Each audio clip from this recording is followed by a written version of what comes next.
সালামু আলাইকুম। সম্মানিত ভিউয়ার্স, আপনারা সকলে কেমন আছেন? আশা করছি অনেক অনেক ভালো রয়েছেন। ভিক্টরি উইথ অ্যাশ টেকনোলজি এই চ্যানেলের পক্ষ থেকে আপনাদের সকলকে স্বাগতম। আজকের সাবজেক্ট হলো, যখন কেউ নেপথ থেকে স্বপ্নটা গড়ে তুলছে, তখন অন্য কেউ পাশে বসে জিজ্ঞেস করছে, এটা কবে ঘটবে? সাফল্য তারাই প্রাপ্য যে কাজটা করে, এবং ভিডব্লিউ দ্য ব্রিজ এই উক্তিটি আমাদের জীবনের একটি চিরন্তন সত্যকে তুলে ধরে। পৃথিবীর প্রতিটি অর্জন, প্রতিটি সফল প্রতিষ্ঠান এবং প্রতিটি যুগান্তকারী উদ্যোগের পিছনে থাকে এমন কিছু মানুষ, যারা আলোচনার কেন্দ্রবিন্দুতে নয়, বরং নীরবে কাজ করে যান। তারা প্রচারের চেয়ে প্রশস্তিকে, তাড়াহুড়োর চেয়েও মানসম্পন্ন কাজকে এবং কথার চেয়ে কর্মকে বেশি গুরুত্ব দেন। অন্যদিকে এমন অনেক মানুষ আছেন যারা কাজের অংশ না হয়ে শুধু ফলাফলের অপেক্ষায় থাকেন। ঠিক তাদেরই মুখে একটি প্রশ্নই বারবার শোনা যায়, কবে হবে, আর কত দিনে হবে, ফলাফল কবে আসবে? কিন্তু তারা হয়তো উপলব্ধি করে না যে একটি মজবুত ভবন নির্মাণের আগে যেমন শক্ত ভিত্তি তৈরি করতে হয়, ঠিক তেমনি একটি বড় স্বপ্ন বাস্তবায়নের আগে দীর্ঘ প্রস্তুতি, পরীক্ষা, সংশোধন এবং নির্লস পরিশ্রমের প্রয়োজন হয়। ইতিহাসে যত বড় সাফল্য গল্প রয়েছে, তার কোনোটি একদিনে তৈরি করা হয়নি এবং এক দুই বছরেও তৈরি করা হয়নি। ইভেন কি লং টাইম এবং লং বছরের একটি প্রাক্কণ রয়েছে। অসংখ্য নির্মম রাগ, অগণিত চ্যালেঞ্জ, ধৈর্য, ত্যাগ এবং অবচল বিশ্বাস যারা সেই কঠিন পথ পাড়ি দেন, তারাই একদিন সাফল্যের আসল দাবিদার হন। ভিডব্লিউ দ্য ব্রিজ নামটিও একটি গভীর বার্তা।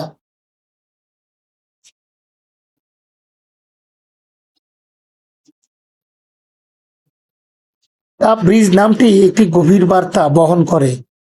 একটি সেতু কখনো একদিনে তৈরি হয় না, কয়েক বছর ধরে বড় ধরনের পরিকল্পনা করতে হয়। তারপরে ভিত্তি তৈরি হয়, এরপর ধাপে ধাপে নির্মাণ সম্পূর্ণ হয়। কাজ শেষ হওয়ার পরেই মানুষ সেই সেতুর সুবিধা ভাগ করে।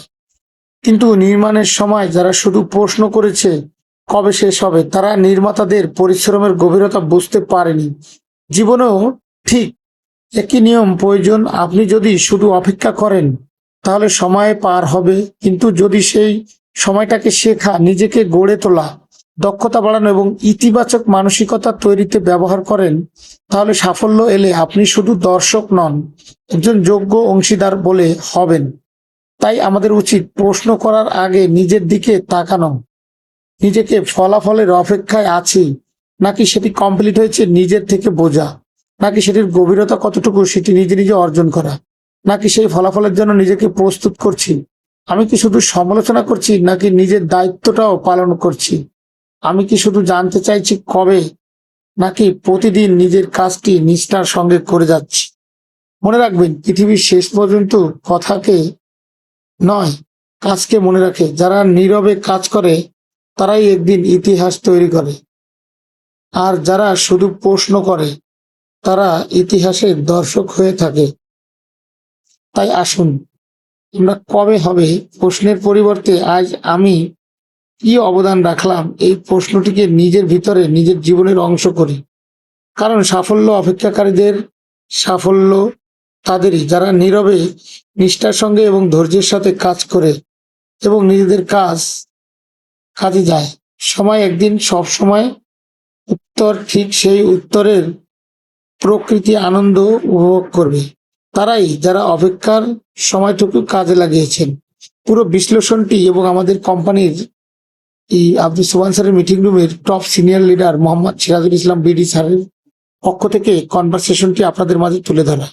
তিনি একটি কোম্পানি সম্পর্কে রিয়েল এবং অথেন্টিক বাস্তবতাটা তুলে ধরেছেন, যে মানুষের মন মানসিকতা আসলে কতটা আপলোড হওয়া উচিত এবং কোম্পানিকে নিয়ে একটা কথা বলার আগে মানুষের কতটা বিবেচনা থাকা দরকার, তা নিয়ে তিনি অসাধারণ কিছু উক্তি দিয়েছেন। তিনার এই উক্তিটি আমার কাছে অনেক ভালো লেগেছে, তাই আমি আপনাদের মাঝে এই ভিডব্লিউ এর বিষয়টি তুলে ধরেছি। তো আপনারা যারা প্রতিনিয়ত আমাদের এই ভিক্টরি উইথ অ্যাশ টেকনোলজি চ্যানেলে ভিডিও দেখেন তাদেরকে অনেক ধন্যবাদ। তো অলরেডি অনেকদিন পরে আবার আপনাদের মাঝে যুক্ত হলাম। ভুল ত্রুটি হলে ক্ষমা সুন্দর দৃষ্টিতে দেখবেন। Thank you so much, all the best, আসসালামু আলাইকুম।